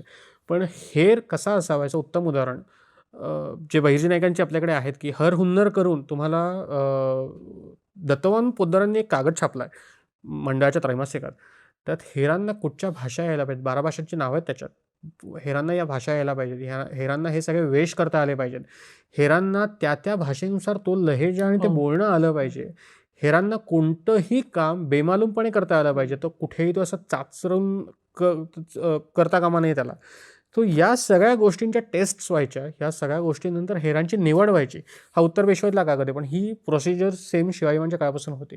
सो हेर कसा असावा मराठ्यांचं उत्तम उदाहरण येते की, आणि मराठ्यांच्या जवळपास सगळ्या मोहिमा, मी टक्केवारीच सांगणार नाही, या निम्म्याहून जास्त यशस्वी झाल्यात त्या हेरखात्याच्या ह्याच्यामुळे झाल्यात. बाजीरावाने, आता हेर खात्यावर बोललोच आपण, बाजीरावाने आर्थिक आणि प्रशासकीय व्यवस्था कशी लावली, कारण ते पेशवे होते शेवटी. आर्थिक आणि प्रशासकीय व्यवस्था मी टेक्निकली सांगत नाही किती महसूल यायचा, काय झालं काय नाही ते, पण ज्या वेळेला तुमचं राज्य वाढतं, म्हणजे सुरुवात जर मी म्हटलं की शिवाजी महाराजांनी स्थापन केलं, तिथपासून औरंगजेब दक्षिणेत उतरेपर्यंत स्वराज्याची वाढ होत राहिली. औरंगजेबाची काही लाखांची फौज दक्षिणेत उतरली आणि स्वतः बादशाह उतरला. त्यामुळे त्या मधल्या पिरियडमध्ये जवळपास 25-27 वर्षात आपल्याकडे किल्ले येत आहेत, किल्ले जात आहेत, प्रदेश येतोय, प्रदेश जातोय. 1713 नंतर किंवा 1720 नंतर मी म्हणून चालेल, ज्या वेळेला बाजीराव पेशवे झाले, तिथपासून जो एक एक्सपान्शनचं जो एक टिपिकल त्यांचं जे विजन आणि मिशन होतं, तिथून पहिला मुख्य त्यांचा डोळा होता म्हणेन मी, किंवा त्यांचा उद्देश होता की आपल्याला उत्तरेकडे आपलं साम्राज्य वाढवायचं. दक्षिणेकडे आता खूप वाढवून झालं आणि दक्षिणेकडे बऱ्यापैकी आपले लोक स्थिरावलेत. आता उत्तरेकडे आपल्याला जायचं आहे. 2 प्रांत यावेळेला महत्त्वाचे आहेत, एक गुजरात आणि एक माळवा. सुपीक प्रांत, अजूनही सुपीक प्रांत आहेत हे दोन्ही, तिथे तुमचं खाणं पिणं त्याची रेलचेल असते. आणि तिसरा प्रांत पंजाबचा, पंजाब, हरियाणा आणि तो आसपासचा प्रांत, तिथपर्यंत मराठ्यांना पोहोचायला यावेळेला अजून अवकाश आहे. पहिलं पाऊल ज्यावेळेला बाजीरावांचं पडलं किंवा चिमाजीप्पांचं पडलं, हे गुजरात माळव्याच्या मध्य भारताच्या पट्ट्यामध्ये पडलं. हा सुपीक प्रदेश मराठ्यांनी 1720 पासून, 1720 म्हणजे 1707 पासून सुरुवात केली आहे नेमाजी शिंदे आणि या लोकांनी. पण सैन्य जाऊन तो प्रदेश ताब्यात घेणं आणि आपलं सैन्य कायमस्वरूपी तिकडे ठेवायचं आणि तो प्रदेश आपल्याकडे घ्यायचा, हे साधारण 1720 पासून सुरू झालं आहे. 1724चा धार आपल्याकडे आलं. 1726 पासून हळूहळू बाकीची ठाणी येत गेली आणि 1728ला म्हणजे चिमाजीप्पांची जी आमजेराची मोहीम झाली, त्याच्यात उज्जैन, इंदौर ही महत्त्वाची ठिकाणी आपल्याकडे आले. उज्जैनला 1728मध्ये 28-29मध्ये पेशव्यांनी आपले दोन, जे एक लेफ्ट हँड एक राईट हँड अशी दोन माणसं आहेत, एकाचं नाव राणोजी शिंदे आणि एकाचं नाव मल्हारराव होळकर. उज्जैनला त्यांनी राणोजींना ठेवलं आणि इंदौरला मल्हारराव होळकरांना ठेवलं. ही 28-29ला मराठ्यांची 2 ठाणी तिथे बांधायला सुरुवात झाली. 1736ला बाजीरावांनी दोन्ही सरदारांना ऑर्डर्स दिल्या की तुम्ही आता पुण्यातनं निघा. मलठणचे पवार होते जे पुढे धारला स्थायिक झाले कायमचे. होळकर वाफगावला वगैरे त्यांचं टिपिकल नंतरच्या काळात होतं, तसं आधी पुण्याच्या आसपास त्यांचे इतर वाडे वगैरे असायचे. इव्हन आपल्याकडे म्हणजे पेठांमध्ये वाडे होते. यांना ऑफिशियली ऑर्डर्स अशा आल्या की तुम्ही फौज घ्या, तुम्ही माळव्यामध्ये छावणी करा, तुमची फौज आता कायमची तिथेच राहील, तुम्ही पुन्हा दक्षिणेकडे यायचं नाही. तुम्ही स्वतः इंडिव्हिज्युअली येऊ शकता, पण तुमची फौज छावणी करता तिकडे राहील. पावसाळ्यात ज्यावेळेला सैन्य घरी येतं, लावणी करतं, पेरणी, संचणी, उगवणी वगैरे टिपिकल जे पार्ट असतात, हे तुम्ही आता महाराष्ट्रात येऊन करणार नाही. तुमची माणसं तिकडे ते सगळ्या गोष्टी करतील. तुमचे नातेवाईक वगैरे असेल ते तुमच्याकडे काळजी घेतील किंवा आम्ही तुम्हाला ती माणसं देऊ. पण मराठ्यांचे सैन्य, मराठ्यांच्या फौजा या माळवा, गुजरात आणि बुंदेलखंड या तिन्ही प्रांतामध्ये आपल्या स्थिरावतील. आता इथे ज्यावेळेला मी आर्थिकदृष्ट्या म्हणतो, पहिले आर्थिक सांगतो. बादशहाकडनं प्रत्यक्ष माळव्याची सनद ही बाजीरावांच्या आयुष्यात मिळाली नाही. ऑफिशियली म्हणजे ऑन पेपर मिळाली नाही, पण अनऑफिशियली इनडायरेक्टली बाजीरावांनी तो महसूल गोळा करायला सुरुवात केली होती. म्हणजे मराठ्यांच्या फौजा जात आहेत, त्यावेळेला व्हायचं असं की मराठ्यांची फौज जाते, तो जो महसूल असतो तो जमा करते, पाठोपाठ बादशाही अंमलदार येतात आणि बादशाही अंमलदारांना तिथले स्थानिक जे जमीनदार असतात ते सांगतात की मराठ्यांनी आम्हाला लुटून घेतलं, आमच्याकडे काहीच नाही. हे वर्षानुवर्ष हे चालू होतं. बाजीरावाचं सगळ्यात मोठं काम तिकडच्या प्रांतातलं की एक्सपान्शन किंवा ॲडमिनिस्ट्रेशन किंवा ओव्हरऑल महसूल किंवा या सगळ्या दृष्टीने आपल्याकडे जे पूर्वी असायचं की एखाद्या प्रांतावरती आक्रमण केलं की आपली माणसं तिकडे ठेवायची आणि तिथल्या सगळ्या लोकांना हाकलून लावायचं. बाजीरावांनी पहिली गोष्ट केली की मध्य प्रांतात जे कोणी जमीनदार होते, जे कोणी मोठी लोकं होती, त्यांना तिथेच ठेवलं, त्यांना तिथून हाकलून लावलं नाही. त्यांच्याशी इंडिव्हिज्युअली करार केले आपल्या लोकांनी की बाबा आम्हाला बादशहाकडनं एवढी चौथाई, ऑलरेडी चौथाई सरदेशमुख आणि हे मिळालं आहे, त्याचा माळव्याची जी सुभेदारी होती ती आम्हाला मिळालेली नाही आहे. तरी पण 1719च्या संधानुसार आम्हाला हा वसूल करण्याचा हक्क मिळालेला आहे. तुम्ही आता तो सरकारला तुमच्या देऊ नका, तुम्ही तो परस्पर आम्हाला द्या, त्यातही आम्ही करतो. म्हणजे समजा मी चौथाई म्हटली, उदाहरण सांगतो, 1 लाखाचं उत्पन्न आहे, 1 लाखापैकी 25,000 हे ऑफिशियली आमच्याकडे आले पाहिजेत, 1/4 हिस्सा.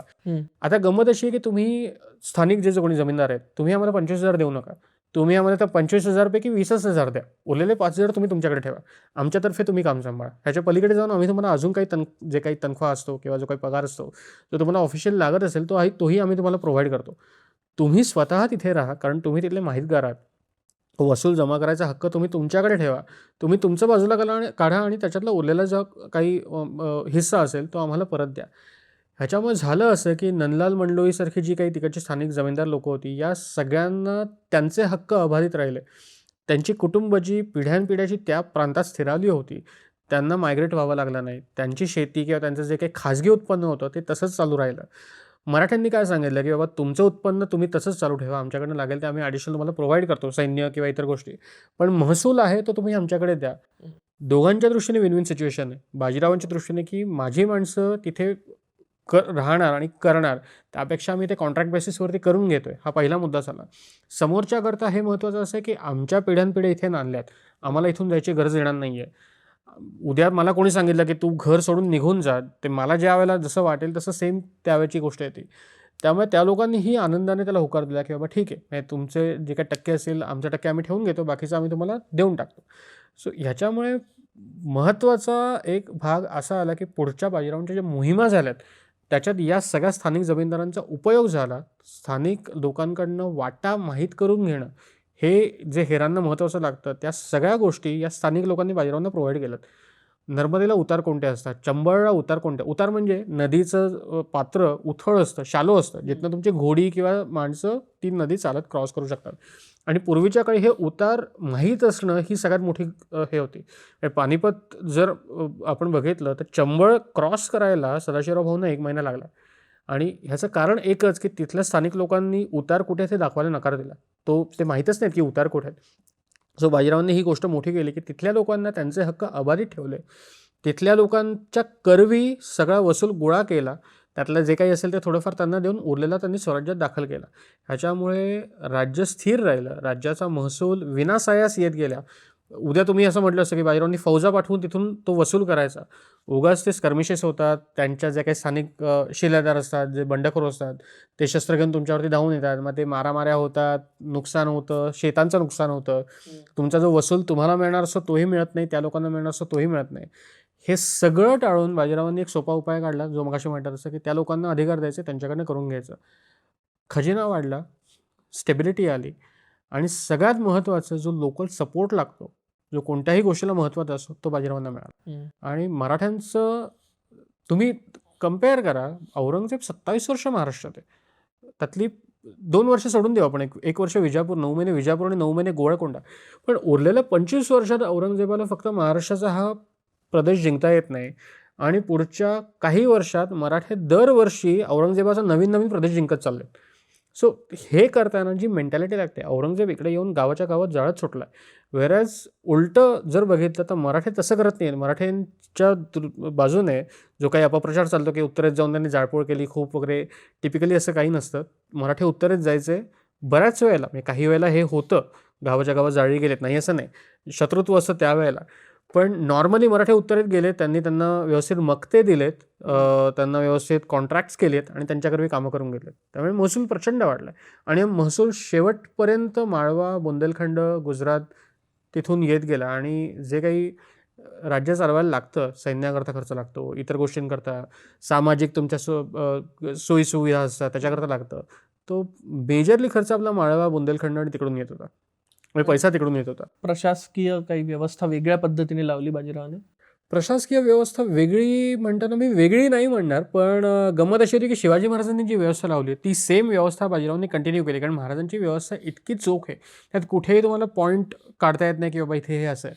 त्यामुळे महाराजांची जी व्यवस्था तीच व्यवस्था पुढच्या सगळ्यांनी कॅरी फॉरवर्ड केली. बाजीरावांच्या काळात वेगळेपण नाही म्हणणार मी त्याला, पण ती ॲडिशनल गोष्ट आहे की मराठा कॉन्फेडरसी नावाची एक सिस्टीम नंतरच्या काळात जी उदयाला आली, जी राजारामांच्या काळापासून आली, की एखादा माणूस तो प्रदेश जिंकेल, तो प्रदेश त्याचा. शिवाजी महाराजांनी त्यांच्या आयुष्यात 77च्या थोडंसं आधी प्रशासकीय कारभाराकरता एक मोठा बदल केला होता की सगळ्या राज्याचा मुख्य मी असणार, पण राज्याचे वेगवेगळे भाग सांभाळण्याकरता वेगवेगळी माणसं नेमलेत. म्हणजे उदाहरणार्थ त्यावेळेच्या स्वराज्याचे 3 भाग शिवाजीमांनी केलेत. हे सभासदांनी लिहिलं आहे, हे डॉक्युमेंटेड आहे. पुण्याच्या वरचा भाग म्हणजे जुन्नर, कल्याण, शिवनेरीचा नाशिकपर्यंतचा पट्टा सगळा, म्हणजे अहिवंत आणि तिथपर्यंत, हा पेशव्यांकडे दिला, मोरोपंत पेशव्यांकडे दिला. पुण्याच्या पश्चिमेला कोकणचा सगळा पट्टा हा अण्णाजी दत्त प्रभुणीकर नावाचा एक अष्टप्रधान मंडळातला माणूस आहे त्याला दिला. आणि पुण्याच्या दक्षिणेकडे म्हणजे सांगली, सोलापूर त्यावेळेला नव्हतं आपल्याकडे, पण सांगली, मिरजचा, कोल्हापूरपर्यंतचा पट्टा हा दत्ताजीपंत मंत्री म्हणून एक होते, मंत्री हे पद आहे अष्टप्रधान मंडळातलं, हो त्यांना दिला. या 3 माणसांनी हे प्रदेश सांभाळले. टेक्निकली काय होतं की पुण्याच्या वरचा भाग हा पेशव्यांना शिवाजीमांनी दिला, तो तसाच पुढच्या काळातही चालू राहिला. शाहू महाराजांनी सुद्धा पुण्याच्या वर पेशव्यांनी जेवढे जिंकायचं तेवढे जिंका, तो हे त्यांचा होईल. बाजीरावांनी आघाडी इतकी जबरदस्त उघडली आल्याच की मला एवढ्याशा याच्यावरती समाधान नाही मानायचं आहे, मला पूर्ण हिंदुस्थान हवं आहे. बाजीरावाच्या फौजा नर्मदा क्रॉस करून उत्तरेकडे गेल्या, पुढच्या काळात यमुना क्रॉस करून गेल्या, दिल्लीपर्यंत घुसल्या. हा सगळा कॅप्चर केलेला प्रदेश हा ऑफिशियली शाहू महाराजांनी बाजीरावांना देऊन टाकला. राज्य म्हणून हे शाहू महाराजांचं, राजा म्हणून शाहू महाराजच, पण त्याचं ॲडमिनिस्ट्रेशन, त्याचा महसूल हा पेशव्यांनी बघायचा. त्यामुळे त्या प्रांताची व्यवस्था ही बाजीरावांना लावणं क्रमप्राप्त आलं. आणि ह्याचं उदाहरण सांगतो, महमद खान बंगश जे मगाशी म्हटलं, 32 साली चेमाजी अप्पा, 1732 साली चेमाजी अप्पा साधारणतः एक लाखभराची फौज घेऊन घुसले. पहिले एक बाजीरावांची एक 20-25 हजाराची फौज होती. अंताजी माणकेश्वर नावाचा बाजीरावांचा एक सरदार आणि मल्हारराव होळकर, हे दोघं जण इंदौरच्या जवळ शहाजहानपूर, जहाजपूर वगैरे ही सगळी गावं आहेत, ती सगळी लुटत वगैरे होते. हे मुघल प्रदेश होता, तो सगळं लुटत होते. महम्मद खान बंगश चालून आला, त्याने या 25,000 फौजेला हरवलं. ही दोन्ही माणसं राजपुतानाकडे गेली, आपले होळकर आणि गंधे. तिथून त्यांनी दक्षिणेकडे पत्र पाठवली. चिमाजी अप्पांनी 75,000ची फौज घेतली, ते उत्तरेकडे गेले. आधीची 25 आणि ही 75, 1 ते 1.25 लाखाची फौज ही त्या महम्मद खान बंगशाविरुद्ध लढायला लागली. एक वेळ अशी आली की बंगश वैतागला की मला या 1 लाखाच्या फौजेला हरवता येत नाही. त्याने शाहू महाराजांना पत्र लिहिलं आणि तुमचा पेशवा किंवा पेशव्याचा भाऊ हा माझ्या प्रदेशात येऊन हा सगळा गोंधळ घालतो, त्याला आवरा. शाहू महाराजांचं त्याच्यावरती उत्तर आहे की तो सगळा प्रदेश हा मी पेशव्याला देऊन टाकला आहे, तुला जे काही बोलणं करायचं ते पेशव्याशी कर, माझ्याशी बोलायचं नाही, मला काही संबंध नाही त्याच्यामध्ये. मंगेश काही करू शकला नाही. सो ही ऑफिशियल स्टेटमेंट्स आपल्याकडे आहेत. त्यामुळे बाजीरावांच्याकडे तो प्रदेश आल्यानंतर बाजीरावांना त्याची व्यवस्था लावणं हे होतं. सो माळवा मोठा मिळाला, माळव्याचा रतलामचा परगणा मिळाला मोठा, इंदौर आणि तिथपासून म्हणजे तुम्ही नर्मदा क्रॉस करता तिथपासून ते ग्वाल्हेरपर्यंतचा सगळा, भोपाळ ग्वाल्हेरपर्यंत सगळा पट्टा हा मराठ्यांच्या अधिपत्याखाली आला. सो ह्याची व्यवस्था लावायची म्हणून जे मगाशी म्हटलं मी 36 साली हे 2 सरदार त्यांना कायमचं पाठवलं. माळव्याचे सुद्धा 2 ते 3 भाग केले. एक भाग हा धारच्या आसपासचा भाग हा सगळा पवारांना दिला. माळव्याची वाटणी केली बेसिकली, म्हणजे 100% असेल तर त्यापैकी 31% हा पेशव्यांचा असेल, 9% हा पवारांचा असेल आणि उरलेले जे आहेत 60% हे शिंदे आणि होळकर या दोघांमध्ये 30% वाटून द्यायचं. म्हणजे 31, 30, 30 आणि 9 या ह्याच्यात पवारांचं लिमिटेड राहिलं. उरलेले 33% नवीन नवीन प्रदेश जो मिळत गेला तो प्रत्येक वेळेला बाजीरावांनी शिंदे आणि होळकरमध्ये वाटून दिला. त्यामुळे पुढच्या काळात ज्यावेळेला आपण म्हणतो मल्हाररावांना सुभेदार म्हटलं जातं, सेम गोष्ट राणोजींना सुद्धा सुभेदार ही पदवी आहे. सो शिंदे आणि होळकर हे दोघंही सुभेदार आहेत. सुभेदार का तर माळव्याचा सुभा ज्यावेळेला जिंकला मराठ्यांनी त्यावेळेला बाजीरावांनी 31% स्वतःचा पेशव्यांच्या बाजूला ठेवून पेशव्यांचे सरदार या नात्याने शिंदे होळकरांमध्ये ते सुभे वाटून दिले आणि त्या सुभे ते बघायला लागल्यामुळे त्यांनी सुभेदार हे मागे लावायला सुरुवात केली. सो शिंदे होळकर आणि शिंदे होळकरांचं ज्यावेळेला वाढत गेलं पुढे, म्हणजे माळवा ज्यावेळेला एक्सपांड व्हायला लागला, माळव्याचा प्रदेश आणि त्या सगळ्या गोष्टी, त्यावेळेला प्रत्यक्ष शिंदे होळकरांना त्याच्यावरती कंट्रोल ठेवणं कठीण व्हायला लागलं. सो त्यांनी आपापले सरदार नेमले, म्हणजे होळकरांचे बुळे होते किंवा इतर सरदार होते, शिंद्यांचे हे वाबळे वगैरे इतर सरदार होते. अंताजी माणकेश्वर स्वतः शिंद्यांच्या हाताखाली काम करत होता काही वर्ष. सो यांना हे वेगवेगळे प्रदेश, म्हणजे खुद्द छत्रपतींनी पेशव्यांना माळवा दिला. तो माळवा इतका प्रचंड असल्यामुळे त्याचे ॲडमिनिस्ट्रेशन हे पेशव्यांना एकट्याला शक्य नव्हतं. त्यांनी त्यांच्या सरदारांमध्ये तो वाटून दिला. त्यांच्या सरदारांना पुन्हा तो तेवढा प्रदेश जास्त व्हायला लागल्यामुळे त्यांनी त्यांच्या सरदारांमध्ये पुन्हा तो पीसेसमध्ये वाटून दिला. So may be Antaji Mankeshwar Dattaji किंवा राणोजी शिंदेंना रिपोर्ट करणार, राणोजी शिंदे बाजीरावांना रिपोर्ट करणार आणि जो सगळा भाग असेल त्यातली सरदेशमुखी आणि हे सातारा दरबारात देऊन बाजीराव बाकीचं ॲडमिनिस्ट्रेशन बघणार. अशा पद्धतीची ही सगळी व्यवस्था जी मे बी शिवाजीमांच्या काळात नव्हती कारण ती वेळच नाही पडली, पण नंतरच्या काळात ही करणं मराठ्यांना गरजेचं पडलं. आणि पुण्याची पण लावली, म्हणजे परतच्या बाजारपेठा पुण्याची व्यवस्था लावणं हे अगदी स्पष्ट सांगायचं तर 1725 साली पेशव्यांना पुणे हे जहागीर म्हणून मिळालं.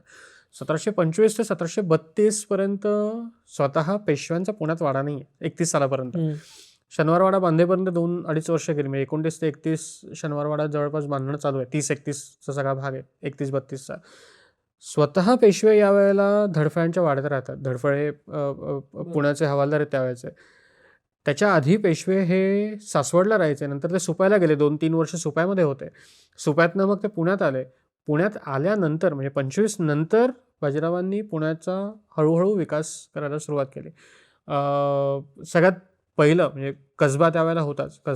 मूळ कसबा हा सुद्धा 3 गावांचा बनला आहे. करेक्ट. सो कसबा होता. कसब्याच्या बाजूला शनिवारची जी पेठ जी बाजीरावांच्या काळात निर्माण झाली, म्हणजे प्रत्यक्ष मोठा वाडा बांधणं आणि वाड्याच्या आसपास इतर लोकांना जागा, त्याच्यात सावकार आले, त्यात सामान्य लोक आली, त्यात कोटाची जागा घेतल्यानंतर म्हणजे वाड्याची जागा घेतल्यानंतर ती जी लोकं असतात त्यांना कुठेतरी तुम्हाला स्थलांतरित करावं लागतं, ती लोकं आली. तर शनिवार पेठ ही पुन्हा एक मोठी त्यावेळेला बांधली गेली. म्हणजे शनिवार पेठ ही त्यावेळेची लेटेस्ट करेक्ट अद्ययावत होती.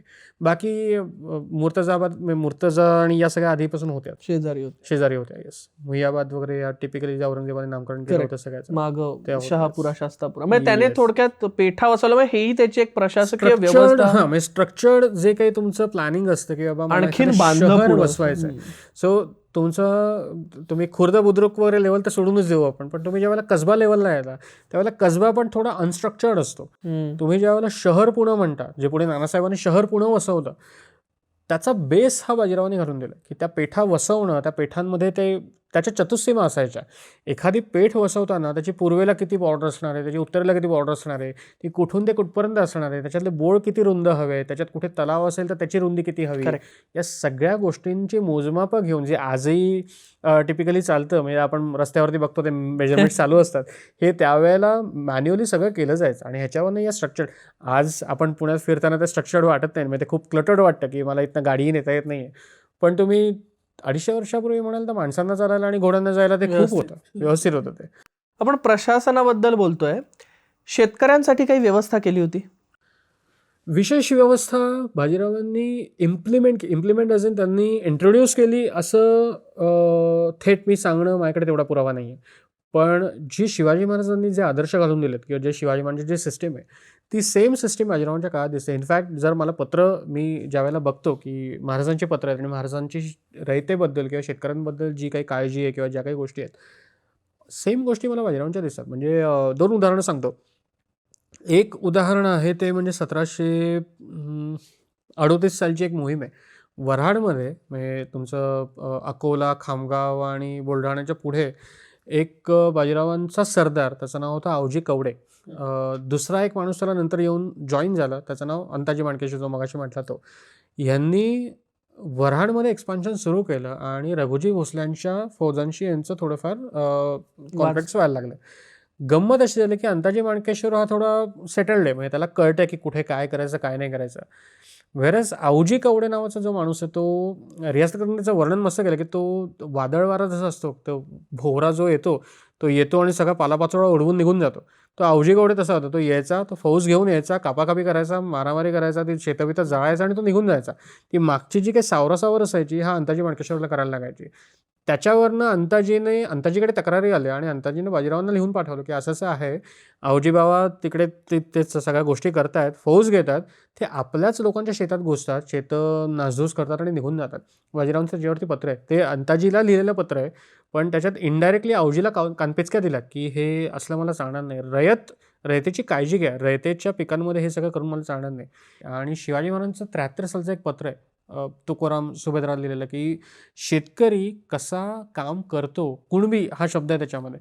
सो कुणबी कसा काम करतो तुम्ही बघा. कुणब्याला एखादी गोष्ट गरजेची असेल, त्याला जर त्याची बैलजोडी असेल, त्यातल्या त्या जोडीपैकी एक बैल जाया झाला असेल किंवा त्याचा नांगर तुटला असेल, त्याच्याकडे काय ते खुरपं वेळे वगैरे काही नसतील, ती बियाणं त्याच्याकडे नसेल किंवा इतर गोष्टी नसेल, या सगळ्या गोष्टी तुम्ही त्याला सरकारातून द्या आणि वेळ त्याचं पूर्ण झाली, तो त्याच्या पायावरती उभा राहिला की त्या सगळ्या गोष्टी सरकारात जमा करा.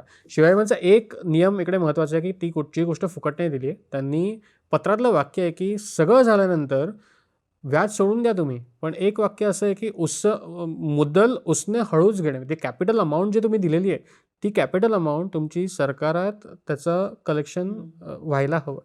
सेम गोष्ट, कुठेही एका शब्दाचाही फरक नाही. सेम गोष्ट बाजीरावांचं पत्र आपल्या या कर्नाटकच्या मोहिमेबद्दल आहे की शेतकरी माझ्याकडे आलेत, कुणबी आलेत माझ्याकडे, कुणबांनी घराणी मांडलीत, या सगळ्या गोष्टी केल्यात. त्यांना सरकारातून जे लागेल ते द्या, सगळ्या गोष्टी करा. त्यांच्या पायावरती ते उभे राहिले. पुढच्या वर्षी पाऊस चांगला झाला किंवा त्याच्या पुढच्या वर्षी पाऊस चांगला झाला की आपण जी काही मदत दिली ती सगळी मदत सरकारात परत घ्या. तुम्ही कुठची गोष्ट फुकट देऊन चालत नाही. तुम्हाला राज्य चालवायचं असतं. तुम्ही प्रत्येकाला असं देत बसला तर तुमची तिजोरी रिकामी होईल आणि ज्यावेळेला खरंच तुम्हाला गरज पडेल त्यावेळेला तुम्ही काही करू शकणार नाही. त्यामुळे तुम्हाला ते रिकवर करणं हे तुमचं कर्तव्य आहे, ते करा. अजून एक छोटंसं उदाहरण म्हणून सांगतो. कर्नाटकातला एक मठ लुटला गेला आणि त्या मठाच्या आसपासची जमीन लुटली गेली. ही बाजीरावच्या फौजांनी लुटली.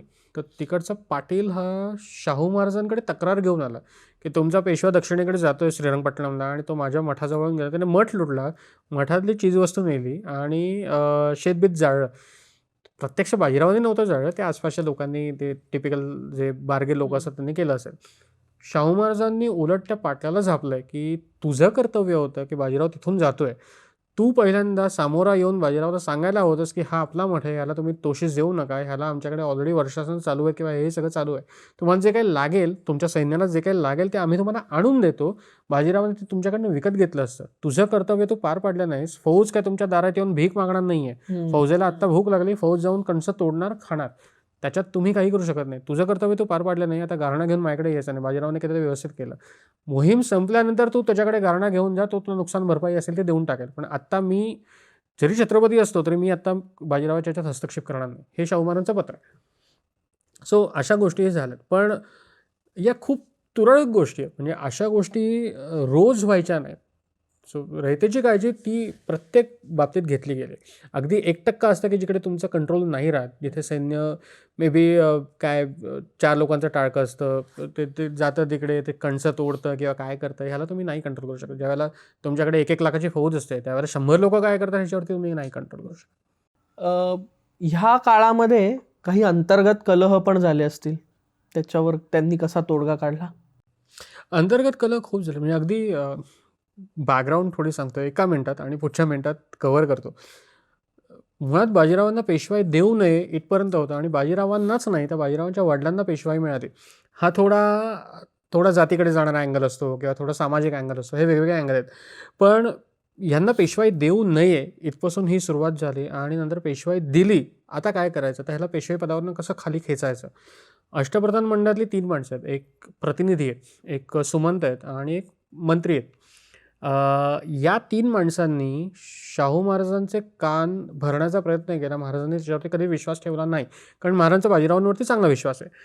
पण या लोकांनी हे प्रयत्न केले. त्यांनी प्रसंगी निजामाची मदत घेऊन बाजीरावांना हटवण्याचा प्रयत्न केला. म्हणजे पालखेडचं एक जो काही तहनामा आहे, त्यात आनंदराव सुमंत नावाचा जो माणूस आहे शाहू महाराजांचा, त्या माणसाने बाजीरावाचे जे कोणी विरोधक होते सगळ्यांना एकत्र करून बाजीरावाला बाजूला करण्याचा प्रयत्न केला.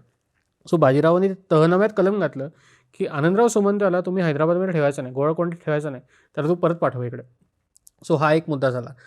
दुसरा मुद्दा स्वतःच्या पलीकडे जाऊन, म्हणजे ज्यावेळेला मी सरदारांची गोष्ट करतो, म्हणजे शिंदे होळकर झाले, पवार झाले, सुरुवातीच्या काळात 23-24ची गोष्ट आहे, ज्यावेळेला गुजरातचा सुभा हा प्रत्यक्ष दाभाडांकडे आणि माळवा हा पेशव्यांनी घेतला. आता दोघांच्या बॉर्डर जिकडे येतात, म्हणजे कुक्षी किंवा धारची जी बॉर्डर येते, त्या बॉर्डरवरती कुठे ना कुठेतरी दोन्ही फौजा, म्हणजे पेशवे आणि दाभाडे सेनापती यांच्या फौजा एकत्र यायच्या आणि टिपिकल म्हणजे मारामाऱ्या त्या चालायच्या. दोन्ही छत्रपतींचे सरदार आहेत, वास्तविक त्यात कोणी शत्रू नाही आहे. पण तरीही पेशव्यांच्या बाजूने पवार आणि ह्यांच्या बाजूने आपल्या दाभाडांच्या बाजूने कदम मांडे, कंठाजी कदम मांडे हा एक त्यांचा सरदार होता. या 2 सरदारांच्या फौजा एकमेकांना थोड्या जास्त प्रमाणात भिडल्या आणि त्याच्यात तलवारींचा खणखणाट वगैरे झाला. हे बाजीरावांना कळलं. बाजीरावांचं एकच पत्र आहे त्याच्यावरती, तो दरारा होता, म्हणजे त्यात कुठेही असं मला जाऊन कोणाची कॉलर पकडावी वाटते असलं काही नाही. एका पत्रावरती कामं होतात. बाजीरावांनी फक्त पत्र पाठवून की तुम्ही दोघेही मोठे सरदार आहात, तुम्ही नामांकित सरदार आहात, हे असले कर्म करणे हे हे हे पाजीपणाचे कर्म करणे हे मातबर नाही, असं ते पत्रातलं वाक्य आहे. दोघांचं भांडण इमिजिएटली दुसऱ्या दिवशी थांबलंय. आणि हा दरारा काय लेव्हलचा होता ते ती उदाहरणं वेगळी सांगतो मी. पण सेम गोष्ट पुढच्या काळात अंताजी माणकेश्वर, आवजी कवडेचं मगाशी म्हटलं ते, शिंदे होळकरांमध्ये सुद्धा झगडे झाले. ते नव्हते असे नाही, पण ते खूप मॅच्युअर्ड लोक आहेत, त्यामुळे त्यांचे वरच्या लेवलला झाले. पवारांशी झगडा झाला होता. उदाजी पवार हे स्वतः मूळ छत्रपतींचे सरदार, हे शाहू महाराजांचे थेट सरदार होते, हे सातारा दरबारचे सरदार होते. शाहू महाराजांनी त्यांना बाजीरावांच्या हाताखाली दिलं. म्हणजे उदाजी पवारांची नोकरी ही आता शाहू महाराजांकडनं सुटून बाजीरावांकडे आली ऑफिशियली. आता उदाजी पवारांना थोडंफार कुठेतरी ते जाणवायला लागलं की बाबा मी अजून डिग्रेड झालो, मी अजून खाली आलो, मी डायरेक्टली छत्रपतींना रिपोर्ट करत होतो, आता मला बाजीरावांना रिपोर्ट करायला लागतं आहे. काहीतरी झालं असेल, मला माहीत नाही. पण दभईच्या युद्धामध्ये उदाजी पवारांनी सेनापतींची बाजू घेतली, म्हणजे त्र्यंबकराव दाभाडेंची बाजू घेतली, आणि त्यांनी निजामाशी कॉन्टॅक्ट केला. निजामाला बोलवून बाजीरावांना कसं काढता येईल वगैरे काहीतरी त्यांनी प्रयत्न केले. बाजीरावांनी दभईचं युद्ध जिंकलं आणि इमिजिएटली उदाजी पवारांनी या सगळ्यांना अटक केलं, त्यांचे सगळे महाल जप्त केले आणि त्यांना तुरुंगात नाही टाकलं, पण त्यांना कारभारातून बाजूला केलं. ऑलमोस्ट 2-2.5 वर्ष ही सगळी लोकं कारभारातून बाजूला होती. पुढे मल्हारराव होळकरांनी आणि शिंदेंनी मध्यस्थी केली, त्याच्यामुळे बाजीरावांनी पवारांना परत घेतलं.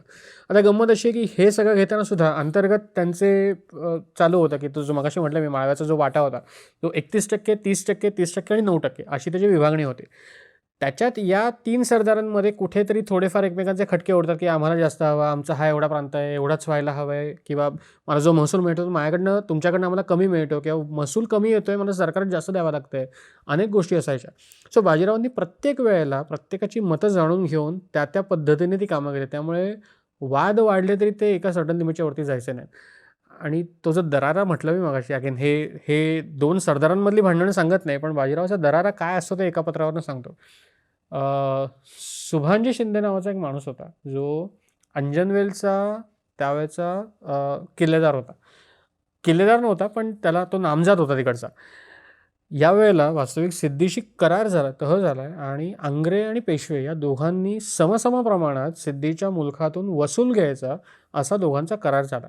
हा सुभानजी शिंदे पेशव्यांच्या बाजूने तिथल्या त्या कोकणच्या म्हणजे अंजनवेल, गोपाळगड वगैरे तो त्या सगळ्या एरियातनं हा महसूल जमा करतोय. गंमत अशी आली की संभाजी आंग्रे म्हणजे तुळाजी आंग्रेंचा मोठा भाऊ, हे त्यांचा महसूल व्यवस्थित गोळा करतायत, पण हा जो सुभानजी शिंदे तो त्या कोकणातल्या गावांमध्ये जाऊन महसूल जमा करू शकत नाही आहे, म्हणून तो ॲडिशनल महसूल हा आंग्र्यांची माणसं घेऊन जातात. बाजीरावांना हे कळलं आणि बाजीरावांचं एकच पत्र आहे, त्या एका पत्राने सगळं चित्र पालटलं. बाजीरावांची पत्रातली वाक्य म्हणजे ते सगळं सुरुवातीचं वर्णन केलं की बाबा ती माणसं येतात, ते सगळं घेऊन जातात. पुढचं वाक्य एवढंच आहे की मधलं सांगत नाही, पण रांडा झाले असते तर कामास येते, असं एक ओळ आहे ती. इतका अपमान केला की तुझ्या जागी एखादी बाई असती तरी तिने ते काम करून दाखवलं असतं. आता हातात तलवार घेऊन तू तिकडे हातात फक्त बांगड्या भरून बसला, तू काही कामाचा नाहीस. आणि या सगळ्या गोष्टीच्या बरोबर 3 दिवसानंतर पूर्वीचा सगळा महसूल आणि नंतरचा जो काही येणारा त्या तत्कालीन परिस्थितीला महसूल आहे, हा त्या सुभानजी शिंदेने जमा केला आणि जिमाजीपाला पाठवून दिला. एका पत्रावरती काम झालं, बाकी काही नव्हतं. कुठेही बाजीरावांना काही करायला लागलं नाही. पण टोचणी असते आहे ना, अशीच गंमत म्हणून अशीच टोचणी पुढे नानासाहेब पेशव्यांनी सांगलीकरचे पटवर्धन आहेत आपले, मिरजकर पटवर्धन, ते पत्र अतिशय महत्त्वाचं आहे. आणि पेशव्यांची खासियत असायची की पुणेरी लोक शेवटी ते टिपिकल टोमणे मारून बोलणं वगैरे. आणि तो गोपाळराव पटवर्धन नामांकित सरदार आहे मोठा, त्याला देवगिरीचा किल्ला जिंकता येत नाही, तो काही महिने वेळा घालून बसलाय. नानासाहेब पेशवे पानिपतच्या वर्षीचं प्रकरण, आधीचं प्रकरण आहे, काही महिने आधीचं आहे. देवगिरी जिंकता येत नाही म्हणून नानासाहेबांनी भलं मोठं पत्र लिहिलं की असा किल्ला आहे, माझा सामान्य सरदार जाऊन तो किल्ला घ्यायला गेला असेल तो जिंकून आला असा, तुम्ही काय करता तिकडे जाऊन. गोपाळरावजी, दौलताबाद तुम्हाला दुर्घट वाटतेय, त्याच्या पुढे जाऊन माझा एक साधा अंमलदार मी ते पाठवला तर तो किल्ला घेऊन येईल. आता एवढं करून हे सगळं पत्र वाचून तुम्हाला राग येईल हे मला माहिती आहे, तो राग यावा म्हणूनच मी हे पत्र लिहितोय, हेही त्याच्यात लिहिलं आहे. पण शेवटचं वाक्य असं आहे की तो सगळा राग येऊ द्या, तो यावा हीच माझी इच्छा आहे, पण तो राग माझ्यावर नका काढू, जाऊन किल्ल्यावरती काढा. आणि हे पत्र लिहिल्याच्या पुढच्या 8 दिवसात गोपाळरावांनी किल्ला जिंकला, जो 8 महिने जिंकता नव्हता. सो ही जी टोचणी असते ना, तुझा अहंकार असतो तो जागा करावा लागतो, आणि हे बाजीरावांनी बरोबर केलं आहे. 2 सरदारांमधल्या ज्या काही गोष्टी असतात ना, त्याच्यात सुद्धा जो चुकीचा असेल त्याचा अहंकार जागा करून त्याला चांगल्या मार्गाने कसा आणायचा, आणि जो बरोबर आहे त्याचा अहंकार वाढला असेल तो कमी कसा करायचा, हे फक्त शाब्दिक कोटांमधनं पुणेरी माणसं शेवटी काय ते. लाल महाल पाडून शनिवार वाडा उभारला गेला, यात कितपत तथ्य आहे? बाजीरावांच्या पाठी भाला आहे, कमरेला तलवार आहे आणि ढाल लावले. विदाऊट लगाम बाजीरावांचा घोडा उधळला आहे. सुचवायचं असं आहे की बाजीरावाच्या घोड्याला लगाम नाही, तो बेलगाम घोडा आहे, त्याचा मूड होईल तिकडे घोडा जाईल आणि बाजीराव हवं ते करू शकतो. खुद्द बाजीराव पेशवे हे महाराजांना कसे बघत होते तर आणखीन त्याबद्दल सांगशील? बादशाला वाटलं 5-7 हजार लोक आहेत, ह्याची 10,000 लोक याने घेतली. पिलाजींनी बघितलं की ही सगळी फौज येते, तलवारी घेतल्या आणि हे पळायला लागले. आणि एका टेकडीच्या पलीकडे 10,000 आयते त्यांच्या कचाड्यात सापडले, त्यांना घेरलं गेलं. बादशाला आता कळलं की आता नेमकं कोणतरी आलंय. त्याने कोण आलंय बघण्याकरता 2 माणसं पाठवली. त्यातला एक फकीराचा वेश घेऊन गेला, त्याचे कपडे फाटलेले वगैरे होते. मराठ्यांना वाटलं की हा भिकारी आहे. मराठ्यांनी त्याला बोलवलं, त्याची विचारपूस केली, त्याला बसवला वगैरे, आणि उरलेलं अन्न होतं त्याला देऊन टाकली. त्याने ते सगळं पोतडीत भरलं. तो बादशासमोर गेला आणि बादशासमोर जाऊन त्याने ती पोतडी उपडी केली आणि बादशाला सांगितलं की तुला जो संशय आला तो खरा आहे, तो बाजीरावच आहे, आणि बाजीरावची फौज काय खाते बघायचं का तुला. आणि बादशाने फक्त येतो शैतान हे एवढे उद्गार काढले. हे डॉक्युमेंटेड आहे. मंडळी, या पेशव्यांवर बोलू तेवढं कमी आहे, त्यामुळे हा भाग आपण तात्पुरता थांबवतोय आणि हाच विषय घेऊन आपण पुढच्या भागात भेटणार आहोत. तोपर्यंत चॅनलला सबस्क्राईब करा, लाईक करा, शेअर करा, आणि या भागातली कुठली गोष्ट तुम्हाला इंटरेस्टिंग वाटली ती मला कमेंट बॉक्समध्ये सांगा. भेटूयात पुढच्या व्हिडिओमध्ये. धन्यवाद.